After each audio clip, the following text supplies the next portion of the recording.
गरीबदास जी को साथ लेकर परमात्मा आगे को चले, उसी की ओर चले। अब काल कहाँ रहता है? जैसे अभी तक आप 10 द्वार ही सुने थे, ये क्या करता है? एक 11वां द्वार है और वो 11वां द्वार अक्षर पुरुष के लोक में जाता है। अक्षर पुरुष के लोक से फिर 12वां द्वार है जो सतलोक में जाता है। तो ये 11वें द्वार को बंद करे बैठा है, वहां तक ऋषि महर्षि कोई पहुंच ही नहीं सकता किसी भी साधना से। जो ये करते रहे, वो साधना परमात्मा ने आके बताई है। ये 2 अक्षर के मंत्र का इकट्ठा जाप करना है। ये पहले ब्रह्म ओम नाम का अकेला जाप करते रहे, इससे कुछ नहीं होने वाला। ये केवल ब्रह्म तक की प्राप्ति करा सकता है। इसके साथ ही दूसरा मंत्र जब लगता है तो ये फिर दूसरा मंत्र जो है ये 11वें द्वार को खोलता है। तो परमात्मा ने कहा कि देख भाई बेटा, ये आ रहा वो काल। अब उसकी शकल देखकर गरीबदास जी भी डर गए और कबीर साहब के पीछे हो गए कि महाराज मन तो डर लग गया। बेटा डरे मत, मेरे पास ऐसा मंत्र है सतनाम और सारनाम। अब मैं इसका जाप करूंगा सिमरन श्वास से, देखना इसकी क्या हालत होगी।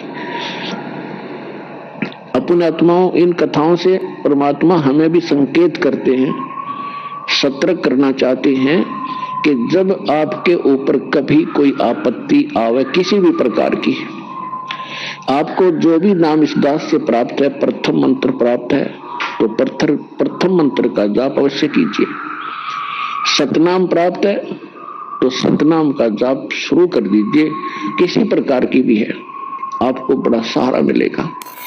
और सारनाम प्राप्त है तो वो शुरू कर दीजिए, तो एक विशेष आपके ऊपर न्यारी होती दिखेगी आपको। यदि आपका कनेक्शन ठीक होगा, आपकी नियमित होगे, आप भक्ति में परमात्मा से जुड़े हुए होगे, तब ये काम करेगा। अब इस काल को चिंता बनी रहती है कि कोई भी प्राणी उस परमात्मा के विषय में जान ना ले, उसको ज्ञान ना हो जाए, सतलोक के बारे में इसको पता भी ना हो, छींट भी ना लगे, इसलिए इसने स्वर्ग महास्वर्ग और इन्हीं की महिमा का गुणगान करवा रखे। और दूसरी चिंता ये रहती है कि कोई जीव मेरे जाल से निकल ना जा, इसलिए ये उस 11वें द्वार पर खुद पहरा देता है। वहां कड़ला कर बैठा, कमर लगा के, ऐसे इतना बेईमान है। अब जब क्या देखा, उस काल ने देखा कि 2 व्यक्ति कैसे आ रहे इधर को, कुछ ज्यादा ही भक्ति की है इन्होंने, सभी द्वारों को पार करके आगे ऊपर, तो ये भाग कर उस द्वार पर जाकर कमर लगा कर बैठ गया, जिससे हम आगे जाते हैं 11वां द्वार जो अक्षर पुरुष के लोक में खुलता है। तो गरीबदास जी ने देखा ऐसे परमात्मा के पीछे से झांक कर वो भाग रहा पीछे, तो गरीबदास जी बाहर आ गए, बाहर हो गए साइड में कि भाग गया भाई काल। तो अब वो जाके कमर लगा कर बैठ गया। परमात्मा बोले बेटा देखा, अब देखना, अब मैं मंत्र जाप करूंगा और ये कैसे हो जाएगा। तो कबीर साहब ने कहा कि जैसे फनपति मंत्र सुन और रख फन सकोड़, ऐसे बीरा मेरे सतनाम से ये काल लवे मुंह बोड़े। जैसे सर्प यानी फनपति सर्प, जैसे सर्प ऐसे फन उठाकर और खड़ा हो, यानी आक्रमण करने की तैयारी में हो, तो गारडू एक मंत्र बोल देता है। उस मंत्र के प्रभाव से वो अपने आप मुरझा जाता है और फल अपने फन को इकट्ठा कर लेता है।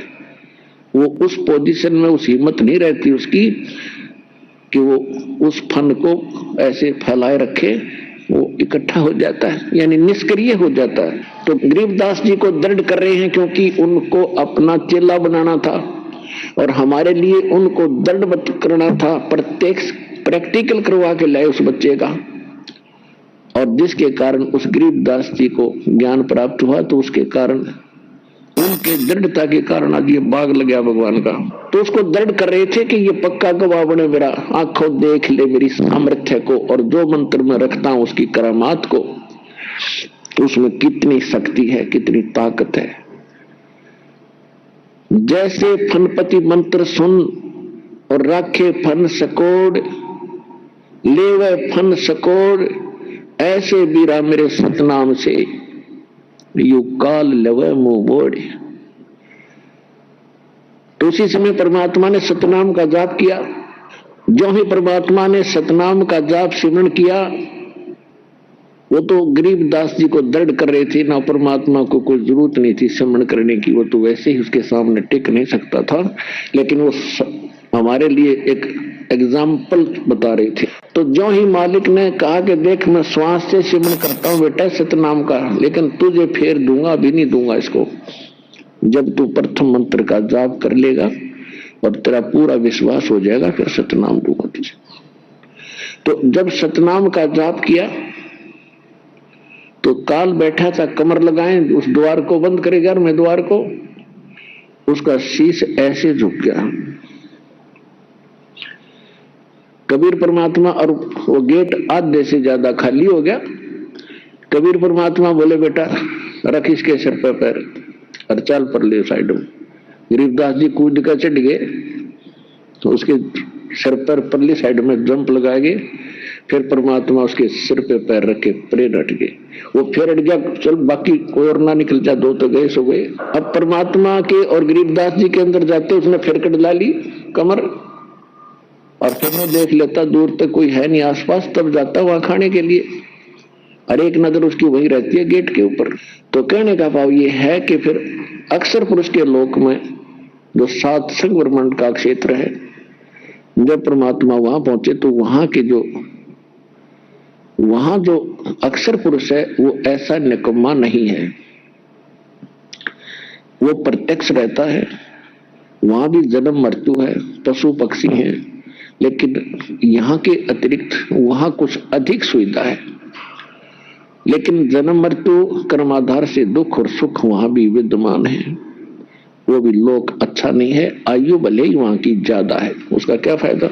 तो गरीबदास जी को प्रैक्टिकल करवा रहे थे सारा कि यहाँ ये भगवान है, ये स्थिति है इनकी, और यहाँ के प्राणी इस स्थिति में, नीचे वालों से ये कुछ ठीक है, इनके शरीर भी कुछ ज्यादा अच्छे मटेरियल के हैं, लेकिन ये सभी मृत्यु और जन्म के अंदर, और वृद्धावस्था इनमें भी है, रोग कष्ट इनके भी हैं, अपने कर्म आधार के नरक स्वर्ग भी वहां बना रखे हैं। तो वहां परमात्मा ने कहा कि बेटा इस क्षेत्र को पार करने के लिए आपको एक सतनाम के अंदर एक अक्षर और दूंगा, उस सतनाम के दूसरे अक्षर की कमाई हम यहां देते हैं, ये सभी यहां देंगे इसको, तभी आगे जाने देता है। और फिर परमात्मा गरीबदास जी को 12वें द्वार पर लेकर गए। तो 12वें द्वार पर इस अक्सर पुरुष के वहां अधिकारी गेट कीपर रहते हैं। तो वहां जाते ही परमात्मा को देखकर वो साइड पकड़ जाते हैं, क्योंकि मालिक के सामने तो सभी फाटक खुलते चले जाते हैं। और बताया कि उस दूसरे मंत्र की कमाई जो धन होगा आपका यहाँ डिपॉजिट करना होता है। फिर वो 12वां द्वार पार करके सतलोक में प्रवेश किया।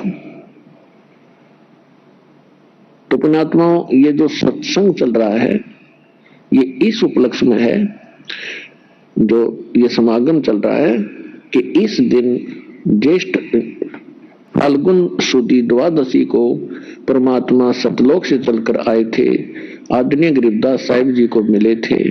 हमारे लिए एक बहुत ही महत्वपूर्ण दिन है ये, और जिसके कारण उस जो ज्ञान परमात्मा ने अपनी प्यारी आत्मा गरीबदास जी को दिया, उस ज्ञान में इतनी निर्मलता, इतनी सत्यता है कि सभी ग्रंथों से मेल करके आपको दास ने दिखा दिया, और जिस कारण से आज आप भगवान को पहचानने में सफल हुए और विश्वास हुआ आपको।